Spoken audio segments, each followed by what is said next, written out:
Look, Bumble knows you're exhausted by dating.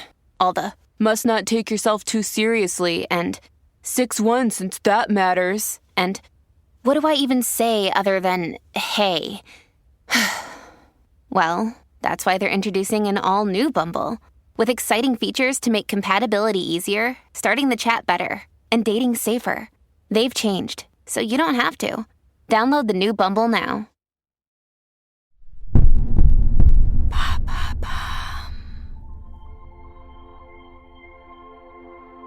Salut, c'est Lorraine de Bababam.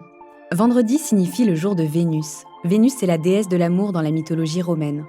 Et si vous écoutez True Story, c'est que vous aimez que l'on vous raconte des histoires extraordinaires. Alors pour célébrer la déesse de l'amour, découvrez chaque vendredi des histoires d'amour hors du commun de Love Story, le podcast de Bababam qui parle le mieux d'amour. Tout le monde a déjà chantonné son tourbillon de la vie. Serge Rezvani a composé cette chanson pour Jeanne Moreau, un grain de sable dans un océan de création. Derrière chaque œuvre de cet artiste polymorphe, il y a la même femme, Lula, un amour de 50 ans. Pour Serge et Lula, s'aimer, c'est fusionner, passer chaque jour côte à côte, sans besoin de rien d'autre que leur amour.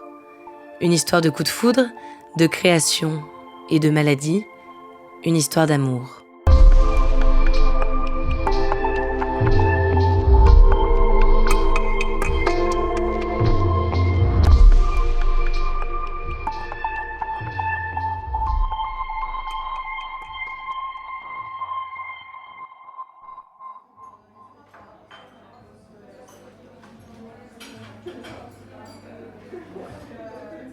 « 1950, Paris. À la demeure du peintre François Arnal, on célèbre la nouvelle année. Parmi les invités, un autre peintre, Serge Rezvani. Il est venu au bras de sa compagne de l'époque, Evelyne. Leur relation est au plus mal. Quand Evelyne aperçoit Daniel Adenau, elle dit à Serge « C'est elle que tu aurais dû épouser ». Elle ne croit pas si bien dire. Car ce qui se joue ce soir-là, c'est la rencontre de deux âmes vouées à fusionner. Et ce, en dépit des apparences. Serge et Daniel, jusque-là, ont vécu des existences opposées. Serge est né à Téhéran, d'un père persan et d'une mère juive émigrée russe. Il arrive en France à l'âge de 1 an. Serge passera son enfance seul dans des pensions. Son père est un grand magicien, incapable d'éduquer un enfant. Sa mère est malade. Elle meurt jeune et loin de Serge. Il découvre la liberté dès l'âge de 15 ans et la peinture comme mode d'expression.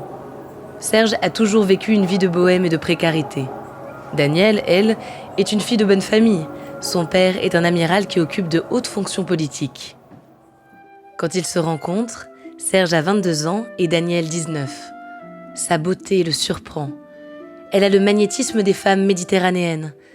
Il voit en elle la quintessence de la féminité.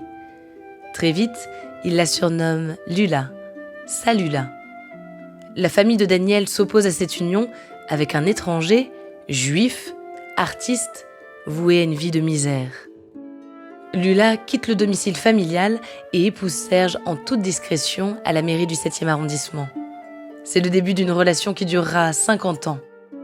50 ans durant lesquels Serge et Lula ne passeront pas une journée séparée. Il y a entre eux une osmose totale. Après plusieurs années passées dans la capitale, ils emménagent à La Béate, une maison du sud de la France, en pleine forêt, sans eau ni électricité. Ils vivent une solitude à deux, une simplicité qui les emplit d'un bonheur immense.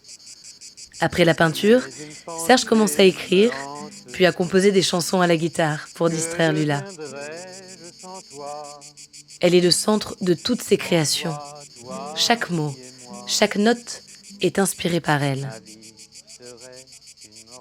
À la fin des années 60, Serge écrit les livres « Les années-lumière » et « Les années Lula », dans lesquels il décrit son amour absolu, un modèle pour la jeunesse de l'époque qui rêve de liberté. Serge et Lula vivent dans un présent éternel. Ils ne veulent pas d'enfants, ils refusent de faire des projets. Ils peignent, ils lisent, ils chantent. Un jour, Serge compose le tourbillon de l'amour pour son amie Jeanne Moreau. Une chansonnette improvisée que François Truffaut veut à tout prix intégrer à son prochain film Jules et Jim. Il intègre Serge au casting pour qu'il accompagne Jeanne à la guitare. Aujourd'hui, une scène et un air mythiques.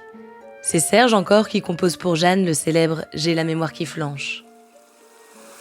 Mais Serge et Lula se tiendront toujours à l'écart des projecteurs et de l'agitation. Après La Béate, ils découvrent à Venise un deuxième pied-à-terre.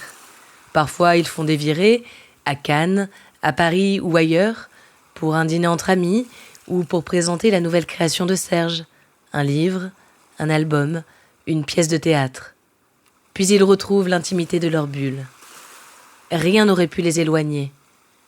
Rien d'autre que ce qui leur est arrivé. Après 40 ans de bonheur, Lula tombe malade. Alzheimer la change lentement. Elle ne reconnaît plus Serge. Quand elle le croise au détour d'une pièce, elle lui demande son nom. Il se sent impuissant, mais jamais il ne quitte Lula. Impensable de l'abandonner dans une institution spécialisée. La Béate devient la maison de la Belle au bois dormant. Il raconte la maladie dans ses livres. Lula s'éteint en décembre 2004. Serge dit alors « Ce que nous avons vécu ensemble était si fort que si elle était morte subitement, je me serais suicidé. Mais pendant plus de 10 ans, elle a eu l'extraordinaire élégance de me permettre de m'habituer à son absence. » Aujourd'hui, Serge a 90 ans. 100 ans moins 10, comme il aime le dire. Il est tombé amoureux de nouveau de Marie-Josée Nat, avec qui il vit à Bonifacio. Il continue à écrire des livres et des chansons, mais aussi à raconter son amour pour Lula. Elle ne le quitte jamais. Serge dit « Je suis amputé. Je ne refais pas ma vie, je la continue autrement. »